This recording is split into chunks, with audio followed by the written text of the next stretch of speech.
aqui de apresentar o Dr. Frederico Oliveira. Para quem não conhece, o Dr. Frederico é cardiologista intervencionista do grupo, residência em cardiologia em Brasília, no Hospital Instituto de Cardiologia, né, Frederico? E o melhor, a cereja do bolo, é que ele fez cardiologia intervencionista no INCORE.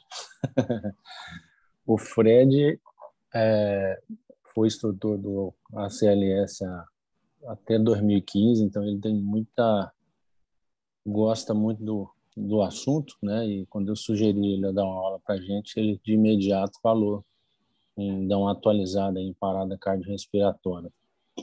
Fred, fica à vontade aí. Pode Bom começar. dia, bom dia a todos. Agradecer ao Dr. Flávio o convite. É uma honra poder, nessa reunião científica nossa, poder falar um pouco para vocês. Eu sou muito honrado de ser residente do INCORE e de trabalhar no grupo hoje. E falar com esse tema para vocês, eu acho que é interessante que todo profissional de saúde, eu acho que tinha que ter um treinamento nessa área. Eu acho que um dever moral é da gente tentar replicar esse conhecimento para, quem sabe, Deus o livre e guarde, se um colega, um parente precisar, a gente está apto de, no mínimo, manter a calma para fazer o atendimento. Eu não tenho conflito de interesse nessa apresentação. Como o Dr. Flávio falou, eu fui instrutor do CLS de 2011 a 2015 e aí depois achei prudente, né, não acompanhar mais, mas eu gosto muito do tema e hoje eu vou versar sobre esses dois principais artigos, né, os destaques, que é uma tradução para o português que eu vou compartilhar com os senhores, e aqui o trabalho em si, né, o paper que foi divulgado na American Heart em outubro do ano passado. Sem esquecer a última atualização da nossa diretriz, que foi em 2019. Enfim, qual de nós já não presenciou uma cena de um paciente com mal súbito, né? Invariavelmente a gente às vezes está de jaleco, está de branco, e aí todo mundo se entreolha, e o que a gente deve fazer? Né? Aquele paciente ali do canto superior esquerdo, será que ele está dormindo? Aquele ali do lado direito, o colega que chegou para reanimar, está segurando, acho que uma latinha ali de água, o outro ali está abanando com o jaleco, enfim, o que a gente deve fazer num momento desses? E a American Heart, para sistematizar o protocolo de atendimento, criou a corrente de sobrevivência. E nessa última atualização, ela protocolou que o acionamento do serviço médico de urgência ele pode e deve ser realizado através de telefone celular. Muitas vezes a pessoa está muito ansiosa, muito nervosa, e as orientações que o serviço médico de urgência vai passar para aquele socorrista que foi o primeiro a chegar no atendimento são fundamentais para desenvolver atividades e atitudes que podem definir ou não a vida daquele paciente. E uma vez sendo acionado o serviço médico de urgência, vão ser feitas orientações para evitar a perda de tempo para iniciar as compressões torácicas de alta qualidade, no aguardo do serviço médico de urgência que vai chegar com o desfibrilador, uma vez tendo sucesso na reanimação, fazer o transporte, o traslado para uma unidade de cuidado hospitalar para fazer os cuidados pós-parada e a recuperação posterior. Nessa última diretriz de 2020, então, foi muito enfatizado que antigamente o socorrista ele atendia e saia correndo, né, para tentar ajudar, ou saia correndo de medo do atendimento. Então, com o próprio telefone celular, você vai ajudar muito mais do que às vezes você ser ausentado ali da cena onde o paciente está, onde ele foi encontrado. E esse atendimento ele tem que ser conjunto, não adianta nada cada socorrista às vezes tentar fazer o melhor de si, mas não trabalhar em conjunto. Muitas vezes isso pode acabar cortando a cabeça do paciente. E às vezes o paciente, como eu falei, fica com medo, tenta agir de uma maneira e ele não sendo orientado, ele pode não estar fazendo a reanimação de maneira correta.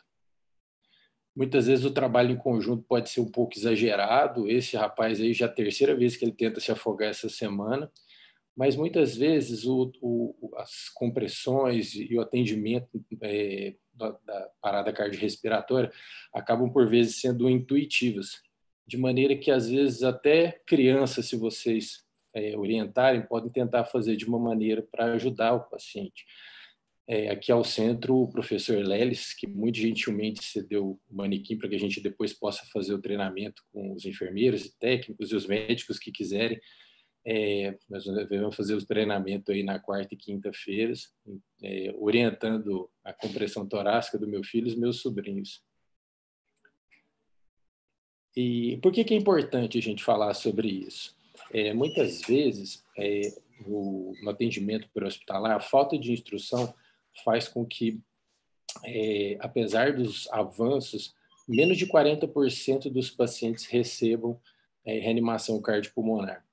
E desses 40%, menos de 12% acabam por ter o implante do desfibrilador externo automático, né? O que é um dado assustador, porque se uma pessoa a cada 10 que pode ter um atendimento decente, né? E uma outra coisa que é importante lembrar é que, mesmo que nós façamos tudo certo, 30% dos pacientes vão sobreviver. Então, é um dado muito perigoso, porque a gente deveria disseminar esse conhecimento para que cada vez mais pessoas com mal súbito pudessem ter um atendimento ideal. Eu vou começar falando sobre suporte básico de vida, e aqui, desde a diretriz de 2010, a regra mnemônica foi alterada de ABCDE para CABD. E por que antigamente a regra era ABCDE? Porque o PAUS, né, o atendimento pré-hospitalar da pediatria, a principal causa de parada é a broncoaspiração, então aquela obstinação pelo atendimento e a liberação da via aérea. Enquanto que no adulto o mais importante é privilegiar as compressões torácicas. O fluxograma é um fluxograma relativamente simples, circular, no qual, após o diagnóstico, a cada 2 minutos nós temos que fazer uma análise de ritmo com o aparelho desfibrilador e uma vez checando a responsividade do paciente, chamando o serviço médico de emergência com o desfibrilador, checando o pulso, devem ser iniciadas as compressões torácicas rápidas, eficazes e fortes para que tente manter o débito cardíaco até a chegada do serviço médico de urgência com desfibrilador. Então, esse CABD eu gosto de desmembrar em 5 Cs para poder organizar melhor o atendimento. O primeiro C é tentar manter a calma. Eu acho muito legal essa imagem do Edvard Munch, né? Eu pensava que era do Van Gogh, com a cara do desespero, do grito. E muitas vezes, quando a gente vai atender esse paciente, a gente fica desesperado e o ideal é que a gente tente manter a calma. E, além disso, verificar a segurança do lugar, porque senão o socorrista se torna a próxima vítima. A partir daí, deve ser feito o segundo C, que é checar a responsividade. Deve ser feito um estímulo tátil, vigoroso, sem agredir o paciente, mas de maneira que, se ele estiver dormindo, se ele estiver desacordado, ele vai mexer, vai respirar ou vai te responder, no mínimo, de uma maneira superficial, mas que você saiba que ele não está em parada cardiorrespiratória.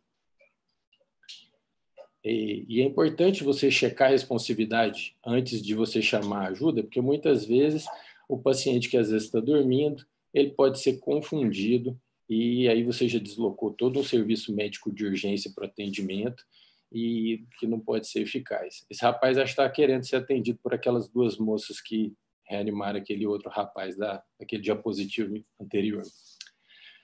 Terceiro C, chamar ajuda com ideia. Não adianta nada a pessoa ficar nervosa e acionar o serviço médico de urgência pelo telefone e não dar informações importantes, né?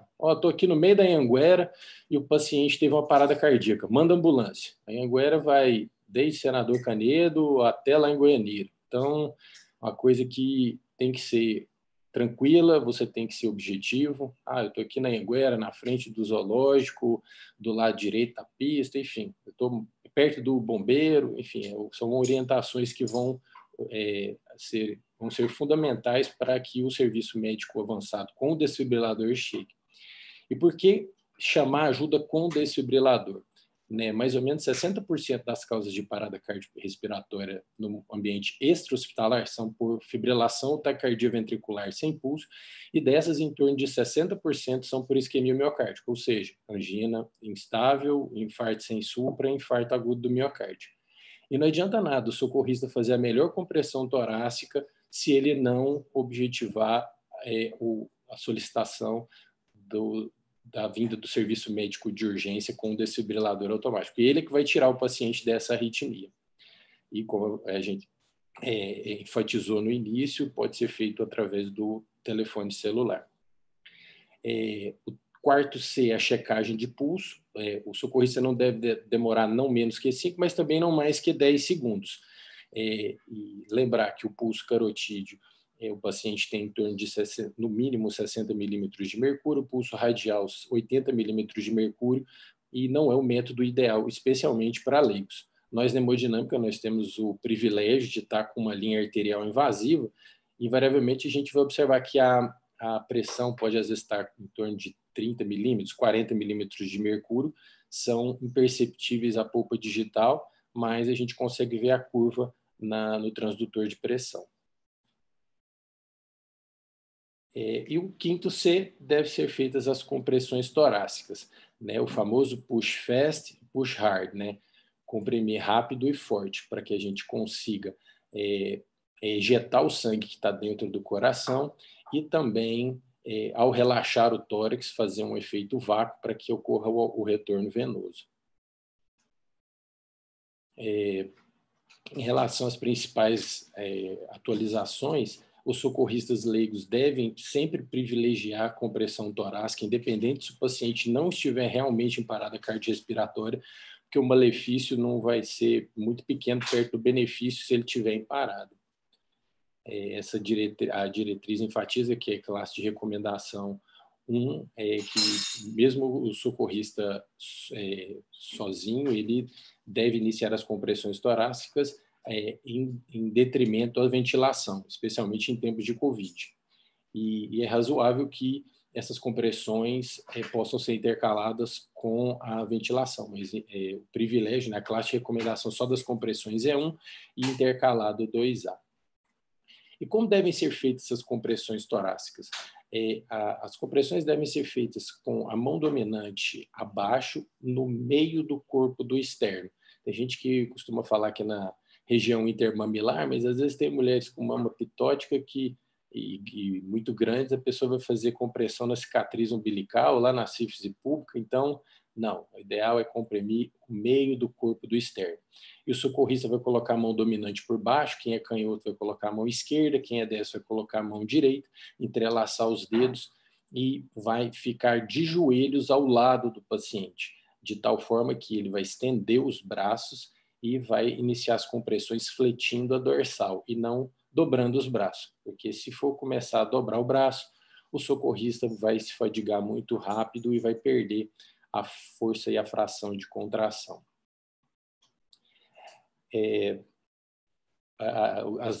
As recomendações são que o classe de recomendação 1, a localização do centro, né, do externo, que o ideal é que não seja removido o paciente e sim iniciadas as compressões torácicas no local onde ele foi encontrado.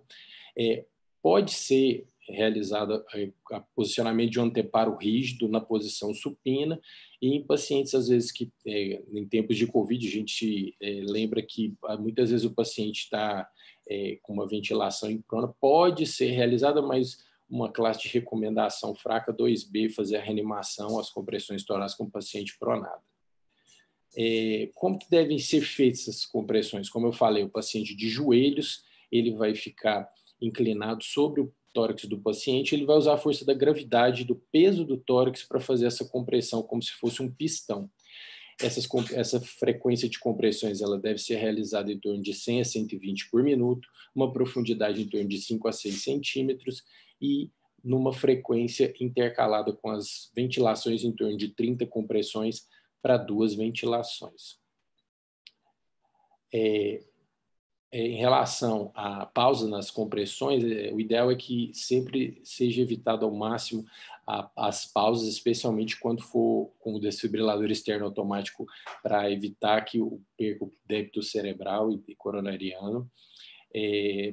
Durante a checagem de pulso, também é importante evitar menos que não passar dos 10 segundos para a checagem de pulso, para não evitar a parada nas compressões. A cada 2 minutos ou 5 ciclos, o ideal é trocar o socorrista para que mantenha uma fração de compressão adequada. O ideal é que após cada desfibrilação, imediatamente após, retornem-se as compressões torácicas.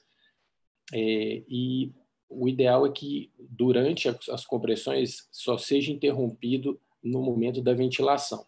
E aí cada ventilação deve ser feita com são 2 incursões respiratórias, cada uma de 1 segundo. E manter, né, o que é essa fração de compressão? É como se fosse a fração de ejeção, né? É a qualidade da compressão, ela deve ficar acima de 60% com todas essas características, em torno de 100 a 120 por minuto, deprimindo e relaxando o tórax em torno de 5 a 6 centímetros e intercalando a cada 2 minutos os socorristas. Como eu falei, a profundidade em torno de 5 a 6 centímetros, a frequência de 100 a 120. Evitar que, às vezes, o socorrista começa a ficar muito cansado, ele começa a deitar em cima do paciente, às vezes também pega pesado nas compressões, tem relatos já de paciente com fratura de corpo vertebral, além da fratura de todas as costelas. Então, não precisa ser tão importante. E é bem razoável que a mesma velocidade de compressão seja a velocidade também de relaxamento e que faça com que o tórax do paciente, o externo, comprima o coração e ejete o sangue, e ao retornar à sua posição, ele faça um efeito vácuo e faça o retorno venoso do sangue, dos membros, da cabeça para o coração.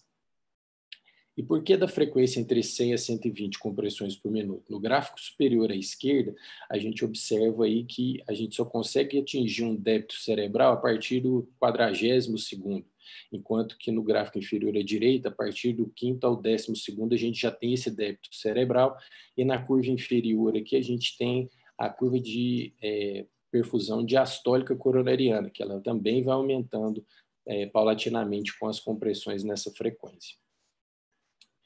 Muito bem, começamos com CABD, falamos do C. Agora vamos partir para o A, abertura de vias aéreas. As 3 principais manobras no ACLS para abertura de via aérea, aqui a gente presume que o paciente não esteja em traumatismo raquimedular. Então, são hiperextensão cervical, tração do mento ou tração da mandíbula. Nesse momento pode ser realizada uma varredura digital rápida, mas não pode ser tão aficionado como é no trauma, com cânula rígida. Não, muitas vezes a gente só faz dá uma geral, vê se o paciente está com um pedaço de prótese, se está com um pedaço de comida dentro da boca, mas a gente não precisa ficar com aquela obstinação para fazer aspiração e verificar. Ou seja, não perder tempo em iniciar as compressões torácicas. Aqui as recomendações da diretriz do CLS é que nos pacientes sem traumatismo raquimedular as manobras são de chin lift e head tilt, né, que é hiperextensão e tração do membro. Socorristas treinados, eles podem fazer ambas as ventilações juntas, ou seja, hiperestendendo e tracionando o membro, fazendo a respiração boca a boca ou com um dispositivo de segurança, bolsa, válvula, máscara ou pocket mask. Pode ser realizado o uso de dispositivos adjuntos, como a cânula orofaringe, a famosa Guedel, ou a cânula nasofaringe, uma vez que o paciente necessariamente ele está desacordado, ele não consegue, ele está arresponsivo. Em pacientes com suspeita de traumatismo raquimedular ou coagulopatia, a cânula nasofaringe é contraindicada em detrimento da cânula orofaringe, ou seja, a gente pode usar a Guedel, e a manobra de Selig de rotina ela é contraindicada. Nos pacientes com suspeita de trauma raquimedular, a manobra de tração da mandíbula ou jaw thrust é a recomendada. E em pacientes que, às vezes, a gente mesmo com suspeita de trauma raquimedular, a gente não consegue expandir o tórax na ventilação, aí entre o paciente morrer por hipóxia, a gente pode lançar a mão da hiperextensão e atração do mento. E em socorristas, né, leigos não treinados, aplicar o colete cervical não é recomendado, porque às vezes o leigo ele pode colocar de uma maneira inadvertida e piorar ainda mais a situação. O B é a ventilação. O ideal é que seja feita a ventilação com dispositivo de segurança para o socorrista, seja um anteparo que seja unidirecional, existem pocket mask, cânulas que às vezes a gente pode utilizar que impedem com que o ar expelido pelo paciente volte para o socorrista. O ideal é que a duração seja de 1 segundo naquela frequência de 30 para 2. O ideal é observar a expansão do tórax ou na compressão da bolsa válvula máscara em torno de 500 a 600 ml. E no socorrista leigo, faculta a ventilação mecânica. Em tempo de Covid também não é recomendável a gente fazer respiração boca a boca de qualquer paciente, mas se fosse do meu pai, eu ficaria até ir junto, coitado. Como eu falei, a ventilação, o ideal é que a gente oferte em torno de 500 a 600 ml para o paciente na ventilação ou visualizando a expansão torácica. Fazer boca a boca caso não tenha um dispositivo de bolsa válvula máscara. Vou só voltar aqui.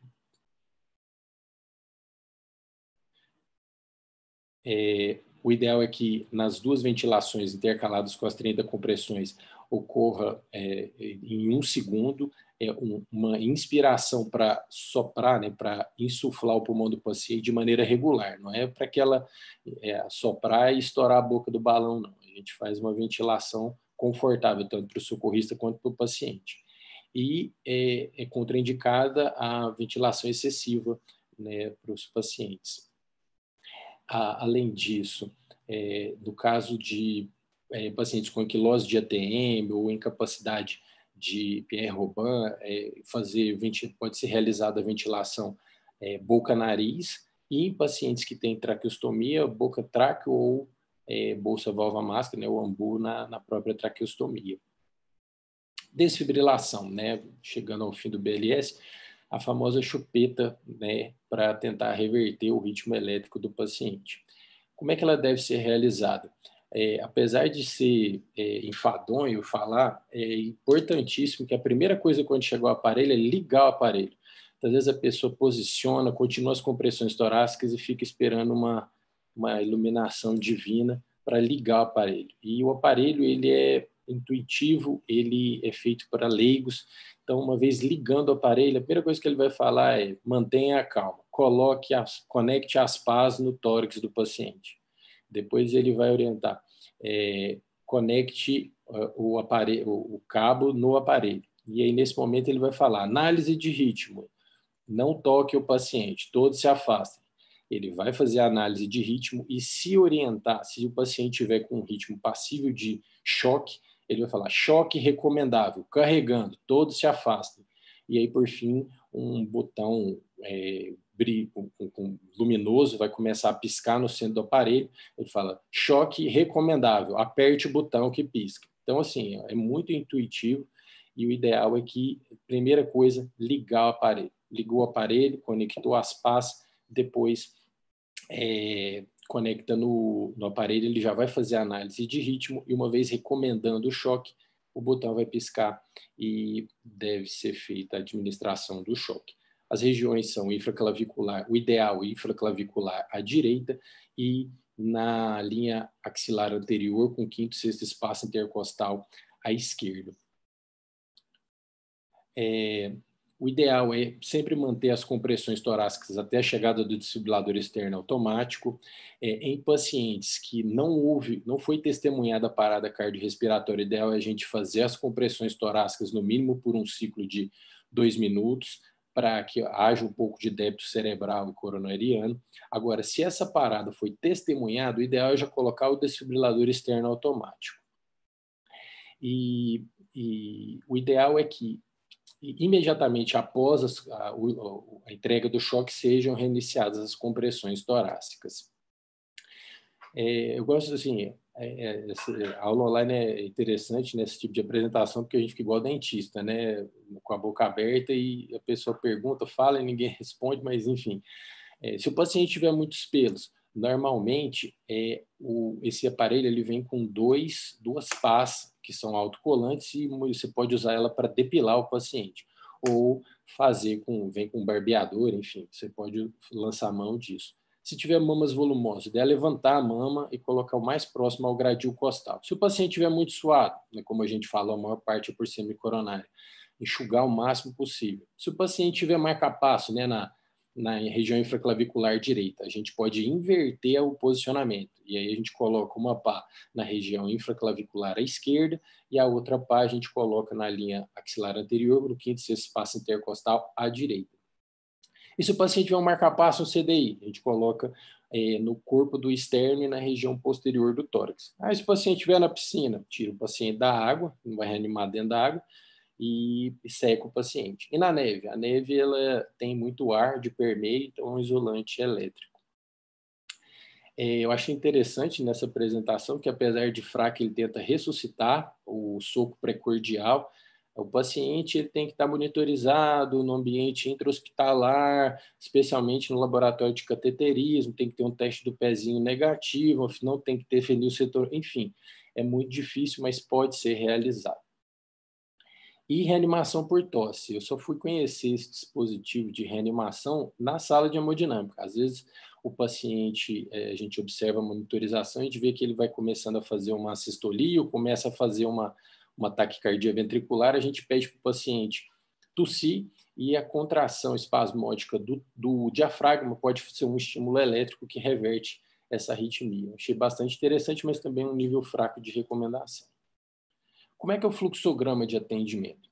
O ideal é chegar no atendimento, verificar a segurança e checar a responsividade, manter a calma, chamar o serviço médico de urgência com desfibrilador e checar pulso. Se o paciente tem pulso e respira, o ideal, ele pode estar num status pós-comissional, colocar ele em posição de recuperação e aguardar o serviço médico de urgência.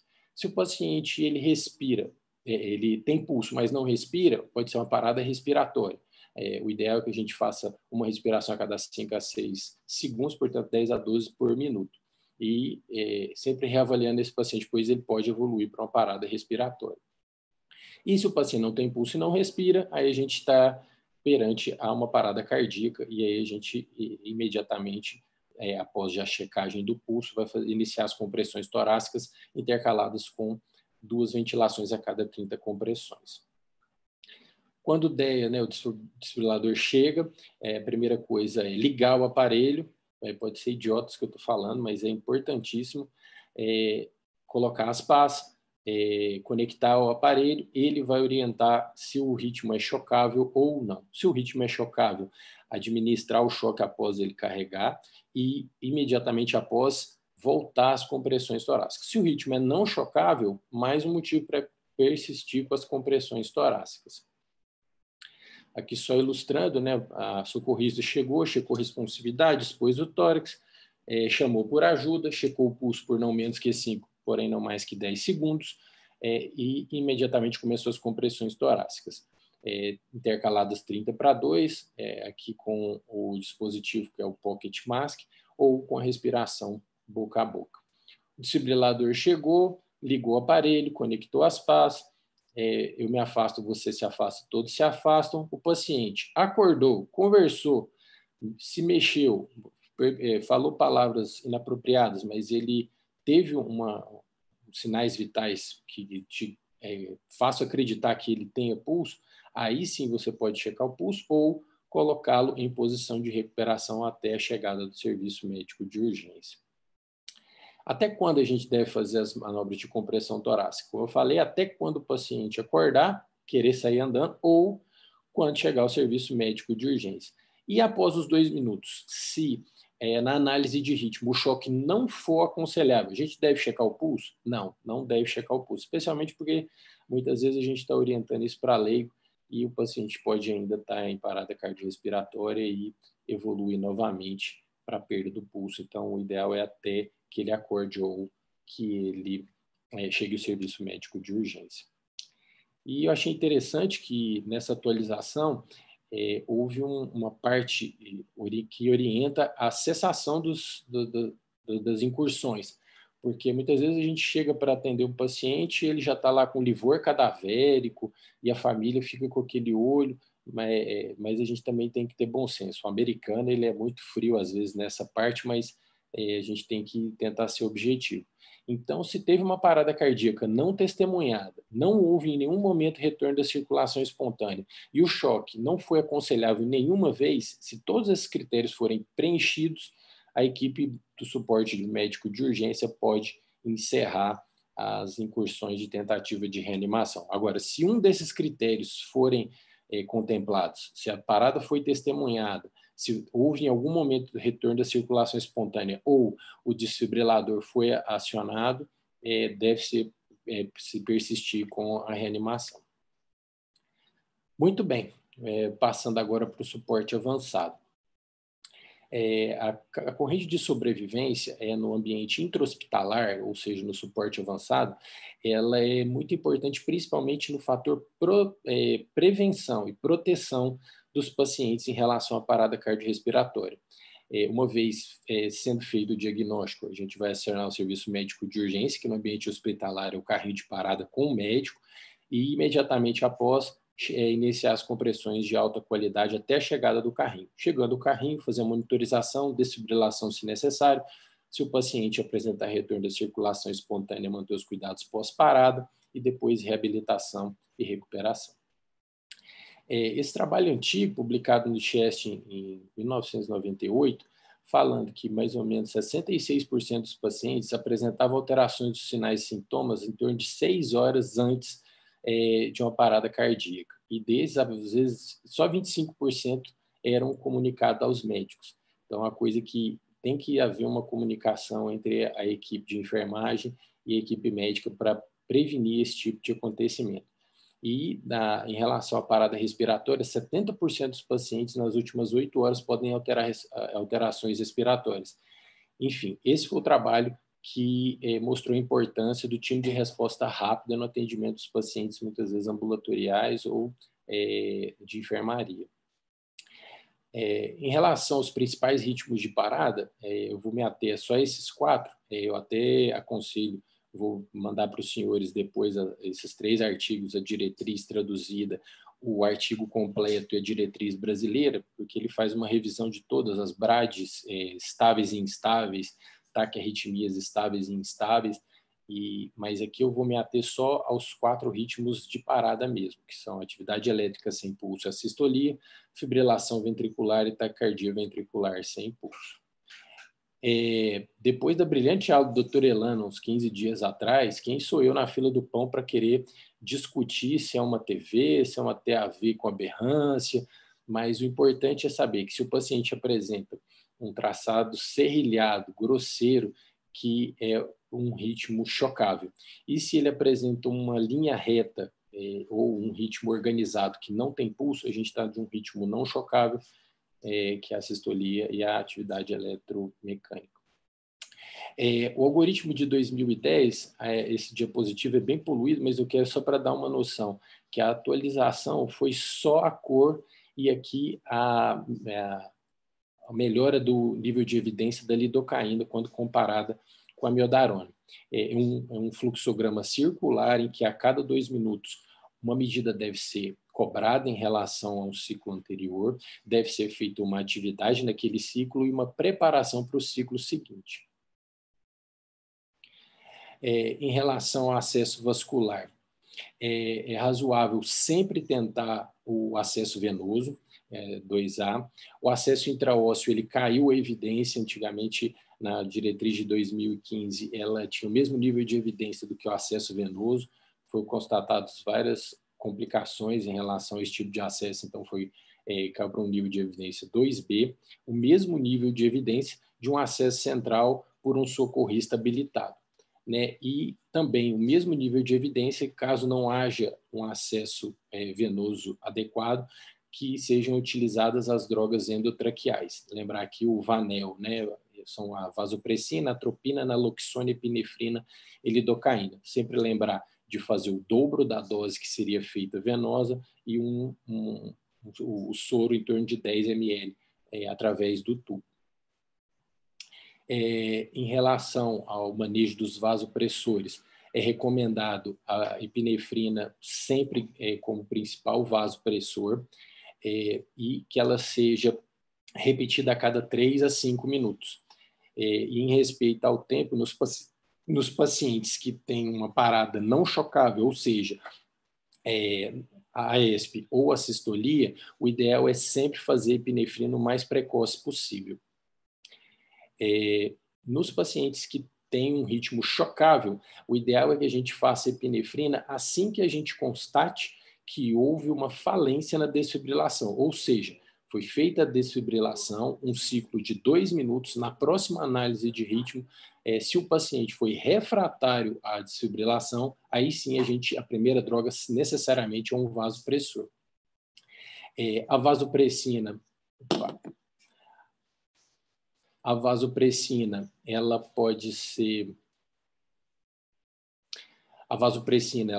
realizada sozinha ou como alternativa à epinefrina no primeiro ou no segundo ciclo de vasopressor, mas não tem evidência importante. E altas doses de epinefrina são contraindicadas. Às vezes tem colegas que, naquele afã de tentar trazer o paciente de volta, faz dose dobrada e muitas vezes o paciente está com atividade elétrica sem pulso, ou seja, com uma pressão às vezes de 30, 40 milímetros de mercúrio, o que você faz 2 ampolas de epinefrina, o paciente às vezes pode entrar em tempestade elétrica, o que é extremamente deletério. Em relação à amiodarona, a lidocaína, ela vem como alternativa, e mesmo nível de evidência, no caso de uma taquicardia, uma FV, uma TV, a responsiva à desfibrilação em 2 episódios e ao vasopressor.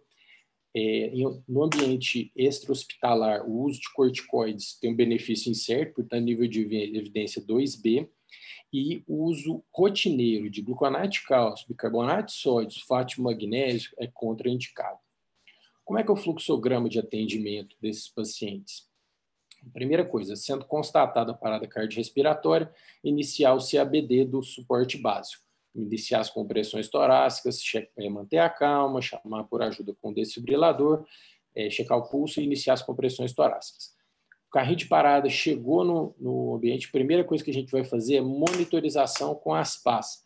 Com essa monitorização, a gente vai ver se o ritmo é chocável, FV-TV, sem pulso, ou se o paciente está em assisto ou AESP. Uma vez sendo a sistolia ou a atividade elétrica sem pulso, imediatamente após, o ideal é que seja administrada a epinefrina e mantendo as compressões torácicas por 2 minutos. O próximo ciclo não deverá ter droga, então a gente, nesse caso, não precisa pedir para preparar a próxima droga. E, em contrapartida, a gente pode pedir para preparar o material de via aérea definitivo, o tubo, laringo, para intubação orotraqueal. E se for feita a análise de ritmo com as PAs e o ritmo é chocável, imediatamente após é feita a desfibrilação com carga máxima. Após a desfibrilação, imediatamente após, compressões torácicas de alta intensidade, a gente pede para preparar a epinefrina. Não é igual no ciclo de AESP e assisto, a gente pode preparar e ver se o choque foi eficaz. Então, a gente aguarda a próxima análise de ritmo para ver se o paciente ainda está em fibrilação ventricular ou taquicardia ventricular sem pulso. E uma vez sendo feita essa constatação, a primeira droga após a segunda desfibrilação é o vasopressor, portanto, epinefrina ou vasopressina. E após esse ciclo, ou seja, um ciclo refratário à desfibrilação, o segundo ciclo refratário à desfibrilação e a vasopressina, aí sim, no terceiro ciclo, a gente está autorizado a fazer a primeira dose do antiarrítmico, que no caso é a amiodarona ou a lidocaína. A primeira dose é de 300 miligramas, 2 ampolas, em bolos, um flush de 10 a 20 ml, eleva o membro. Ou 1 a 1,5 miligramas por quilo de lidocaína na dose de ataque. Se houver recuperação da circulação espontânea, a gente vai para os cuidados pós-parada e continuar as compressões até que essa seja adequada à interrupção, caso não haja sucesso.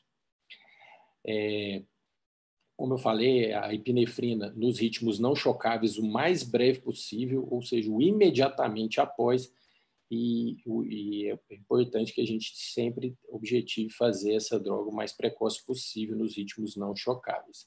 Desfibrilação sequencial dupla não é recomendada. Eu acho que eu só vi isso em seriado de televisão, a pessoa dá 2 choques, mas enfim, deu o choque imediatamente após iniciar as compressões torácicas. Quais são as doses? Como eu falei, 1 miligrama de epinefrina, seguida de flush de 20 ml, eleva o membro para chegar mais rápido ao coração.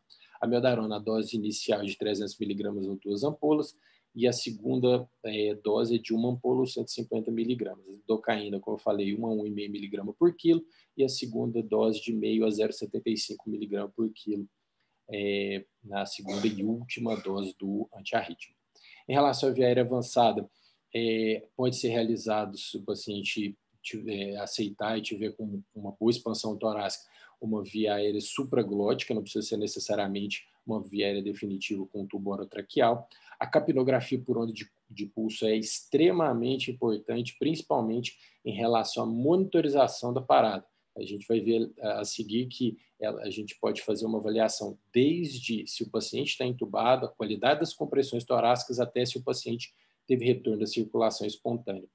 E uma vez tendo uma via aérea avançada, o ideal é que seja realizada uma ventilação a cada 5 a 6 segundos, portanto 10 a 12 por minuto. Como a gente falou lá no BLS, push fast, push hard, em torno de 100 a 120 compressões por minuto, minimizando as interrupções, alternar a cada 2 minutos o socorrista está fazendo as compressões torácicas. Se o paciente não está entubado, o ideal é que sejam feitas a cada 30 compressões 2 ventilações, sempre observando a capnografia por onda de pulso. E a carga da desfibrilação, o ideal é que no bifásico seja em torno de 200 ml, 200 joules, sempre carga máxima, e no monofásico 360 joules.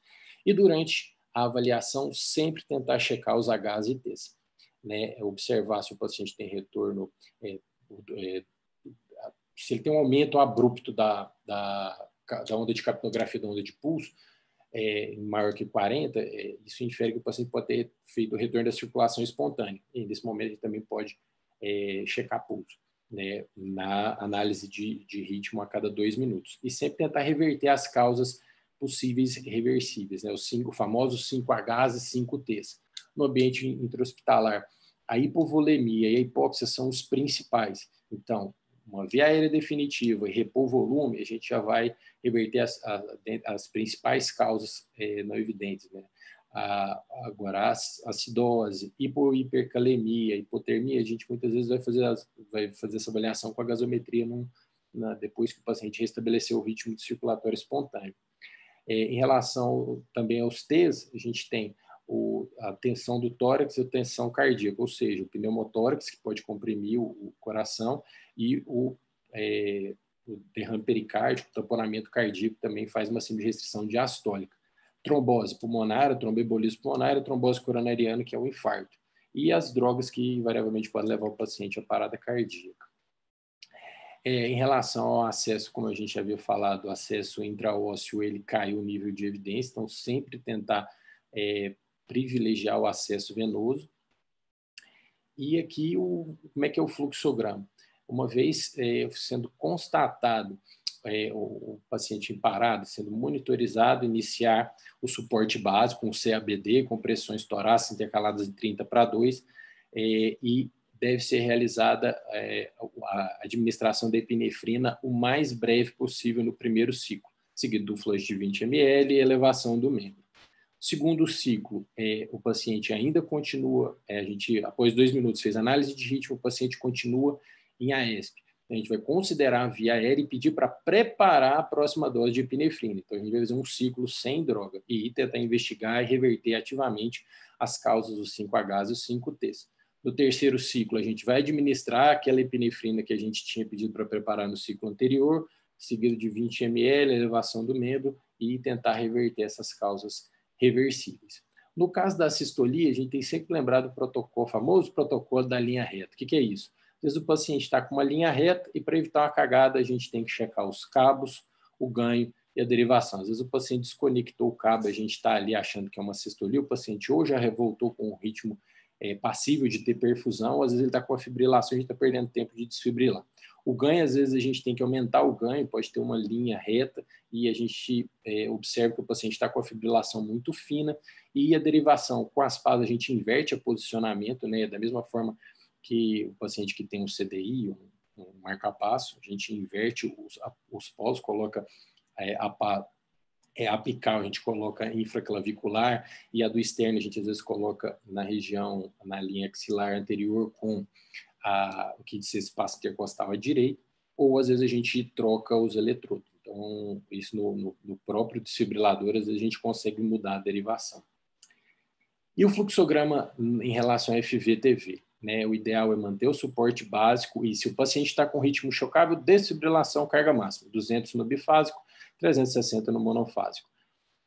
A seguir, a gente vai fazer o acesso, monitorizar com os cabos do desfibrilador e preparar a primeira dose da epinefrina. Por quê? Pode ser que o choque tenha revertido a FV-TV sem pulso. A próxima análise de ritmo, se o paciente ainda continua com ritmo chocável, desfibrilação com carga máxima e a primeira droga na parada, mesmo sendo um ritmo chocável, é um vasopressor. Então, administrar adrenalina, ou epinefrina, 1 miligrama, seguido de fluxo de 20 ml, elevar o membro e pedir para preparar o antiarrítmico, que no caso é a amiodarona, 300 miligramas, ou 1 a 1,5 miligrama por quilo de lidocaína. Próxima análise de ritmo, após 2 minutos, o paciente continua em FV-TV, desfibrilação com carga máxima, 200 no bifásico, 360 no monofásico, seguido da administração do antiarrítmico que a gente outrora pediu para preparar. No caso, são 2 ampolas de amiodarona, seguido do fluxo de 20 ml, elevação do membro e também considerar as possíveis causas para a reversão. E nesse ciclo a gente deve pedir para preparar a epinefrina. Após 2 minutos, análise de ritmo, o paciente continua em FV-TV, a gente deve desfibrilar, carga máxima, 200 no bifásico, 360 no monofásico e administrar novamente a epinefrina. Então, a segunda dose de epinefrina, 1 miligrama, seguido de fluxo de 20 ml, eleva o membro e pedir para preparar a segunda e última dose do antiarrítmico, que no caso uma ampola de amiodarona, que são 150 miligramas, ou meio a 0,75 miligramas por quilo de lidocaína. Análise de ritmo após 2 minutos, o paciente continua em FV-TV, a gente vai administrar a última dose do antiarrítmico, como eu falei, amiodarona, lidocaína, e pedir para preparar a adrenalina do próximo ciclo. E a partir daí, se o paciente continuar em FV-TV, a gente vai fazer um ciclo com vasopressor que é adrenalina e um ciclo sem nada. Um ciclo com vasopressor e um ciclo sem nada. Sempre tentar reverter dinamicamente com os Hs e Ts e tentar corrigir dinamicamente durante a parada. Como eu falei, os Hs, no ambiente intra-hospitalar, a gente tem condições de maneira rápida fazer ressuscitação com cristalóide e intubação orotraqueal. Hipohipercalemia, a gente vai fazer a correção de acordo com a gasometria. A hipotermia, a gente vai fazer um aquecimento com manta térmica. O tamponamento cardíaco pode ser realizado a pericardicentese ou punção de Marfan. No tromboembolismo pulmonar, considerar a trombólise ou trombectomia mecânica. Na trombose coronariana, chamar a gente para levar o paciente para hemodinâmica. Pneumotórax hipertensivo, fazer uma toracostomia com drenagem com gel calibroso, segundo espaço intercostal no local, no tórax que está com pneumotórax. E as drogas, a gente tem os antagonistas específicos, né? O flumazenil para os benzodiazepínicos, naloxone para os opioides, a atropina para os carbamatos e orgânicos fosforados, glucagon para acetaminofén e assim por diante. Aqui, lembrando a curva de capnografia, como eu falei, a importância dela. Se a curva tiver flat, não embaçar, né, o CO2 exalado, ele não embaçar o capnógrafo, isso infere que o paciente não está entubado adequadamente, ou seja, pode ser que ele esteja no esôfago. Se a curva mostrar uma pressão em torno de acima de 10 milímetros de mercúrio de CO2 exalado, infere que a compressão torácica está adequada, e se o paciente, ou seja, entre 10 até 30 é uma compressão adequada, acima de 30 a 35 o paciente pode estar com retorno da circulação espontânea. Muito bem.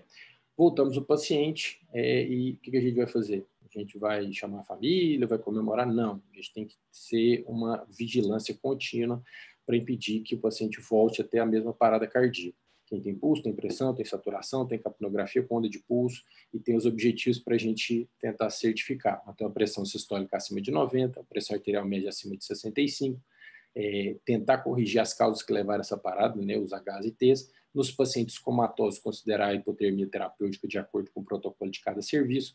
Nos pacientes que tiveram FVTV ou que no eletro de 2 derivações constatam supra de ST, levar para o laboratório de hemodinâmica. E com os exames pós-parada, gasometria, eletrólise, marcadores de necrose, eletro, tomografia de tórax e vaga de UTI para prevenir uma recidiva da parada cardíaca. Como é que é o fluxograma dos cuidados pós-parada?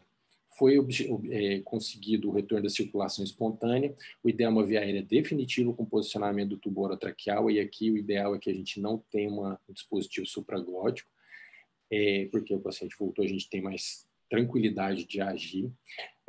O ideal é que essa frequência respiratória seja 5 a 6, uma ventilação a cada 5 a 6 segundos, portanto 10 a 12 por minuto, manter a saturação em torno de 92 a 98 e uma curva na capnografia acima de 35. A pressão sistólica seja maior que 90 milímetros de mercúrio ou a média maior que 65. No eletro de 12 derivações, observar se não tem supra de ST.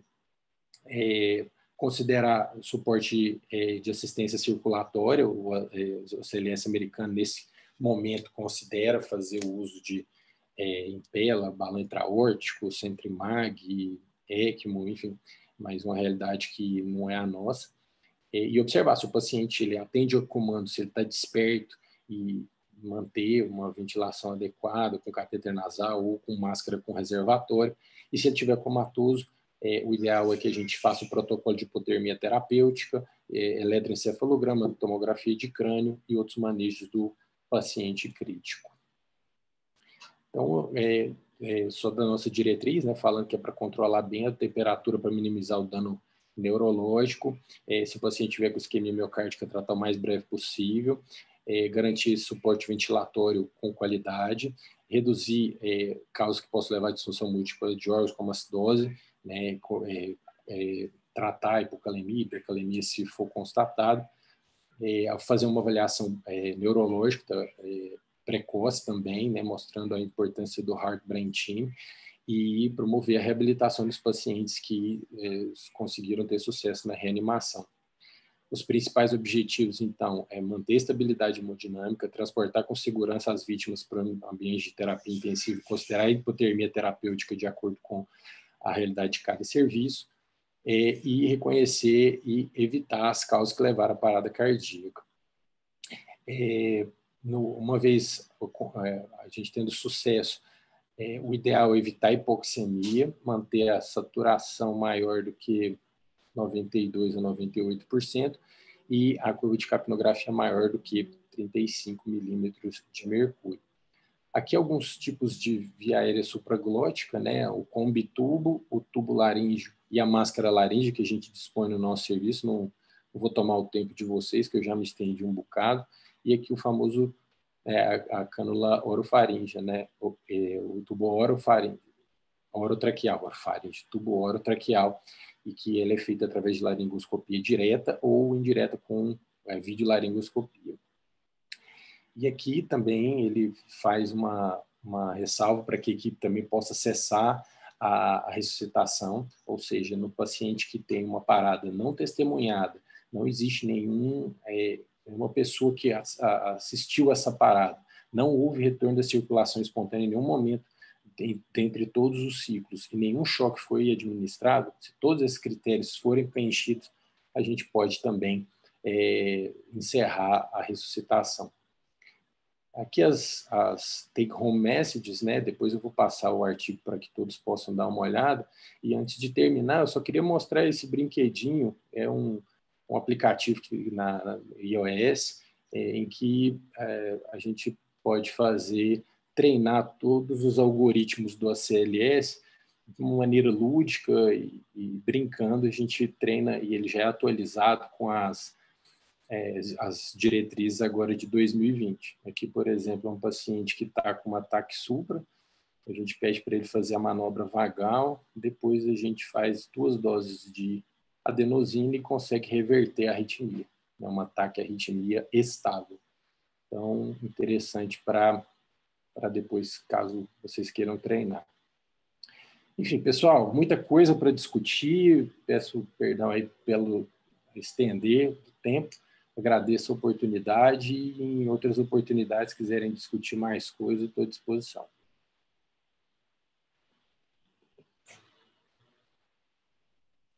Tudo bem, Fred. Obrigado aí pela excelente aula. Você tá vou abrir Flávio? aqui. Está me ouvindo agora? Alô? Alô? Ouvindo sim, Flávio. Ok. Parabéns pela aula, Fred. Muito boa, bem elucidativa aí, deu uma atualizada boa. O Juliano... Não estou te ouvindo, não. O Juliano está me ouvindo? Estou te ouvindo, Flávio. Está tudo bem. Fred, você quer parar de compartilhar a sua tela, cara? Fred, eu acho que o negócio é com você. Deixa eu parar o compartilhamento aqui.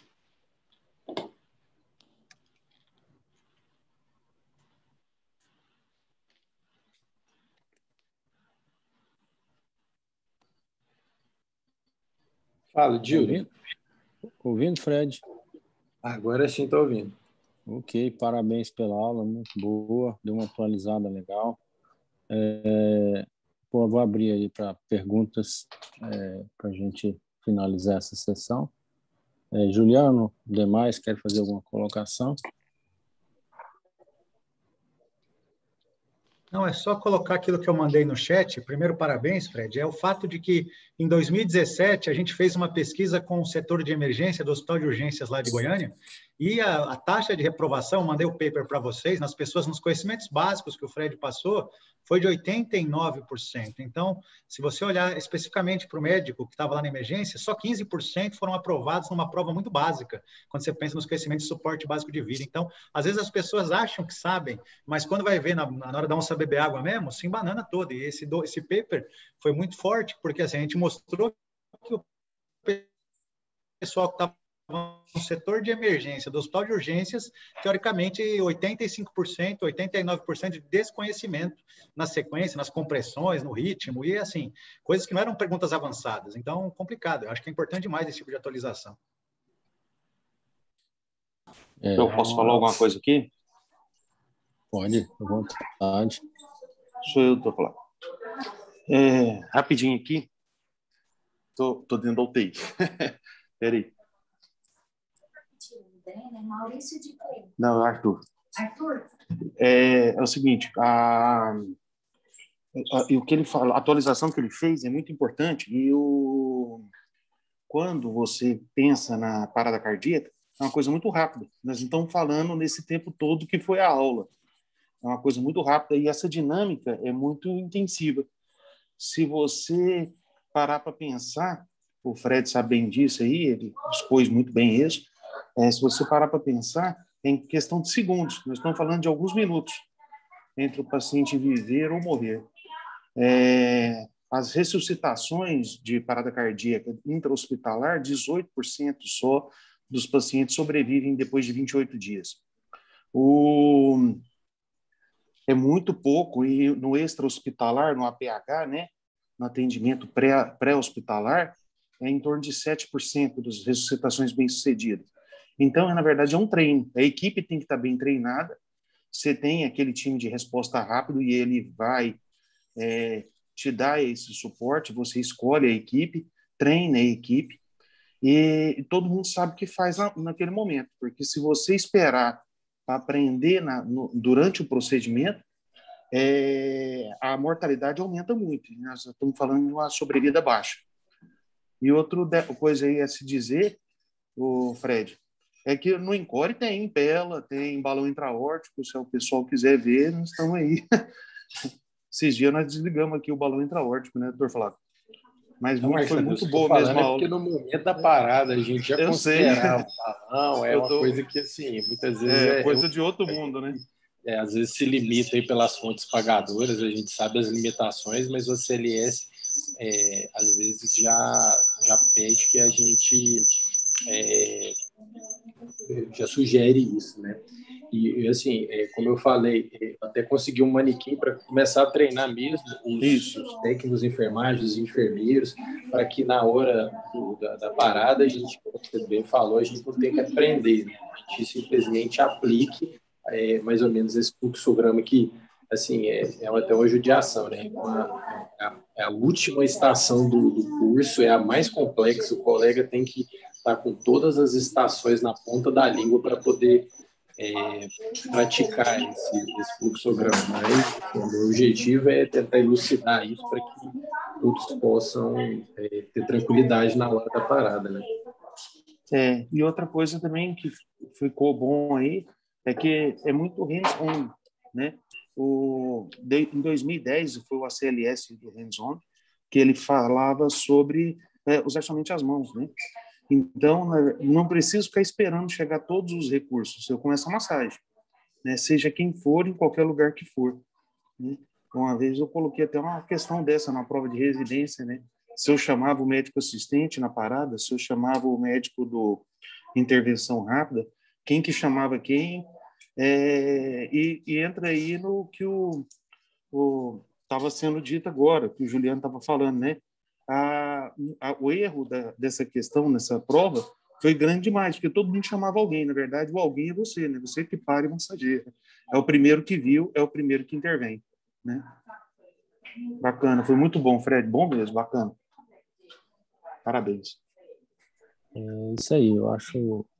Fred, o Maurício até colocou aqui para a gente replicar isso aí no hospital. Depois nós vamos conversar sobre isso. Eu acho que vale a pena a gente fazer um retreinamento aí. Eu conto com a sua ajuda. Eu estou à disposição, doutor Flávio. Aquela vez você me pediu fazer o protocolo de parada, eu gosto muito, eu acho imprescindível a gente replicar esse conhecimento para tentar ter segurança e tranquilidade na hora do atendimento.